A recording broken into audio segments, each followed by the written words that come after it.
Hello everyone, welcome back to the channel. In this video, I'll show you how to fix the issue of Instagram Story Music not working. Let's dive into the solution. To resolve the issue of Instagram Story Music not working, start by opening your Instagram app. Next, tap on the profile icon located at the bottom right corner of the screen. Then, click on the three bars at the top right corner to access the settings.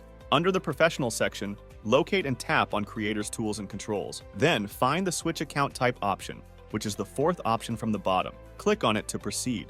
Switch from a creator account to a personal account. By making this change, it should resolve the issue of Instagram Story Music not working. If the issue is still there, navigate to the Play Store, search for Instagram, and check if there's an update available. If so, click on Update to install the latest version. This may resolve the problem with Instagram Story Music not working. Once updated to the latest version, this should resolve the issue. This is how you can fix Instagram Story Music. Thanks for watching until the end. And don't forget to like, share, and subscribe.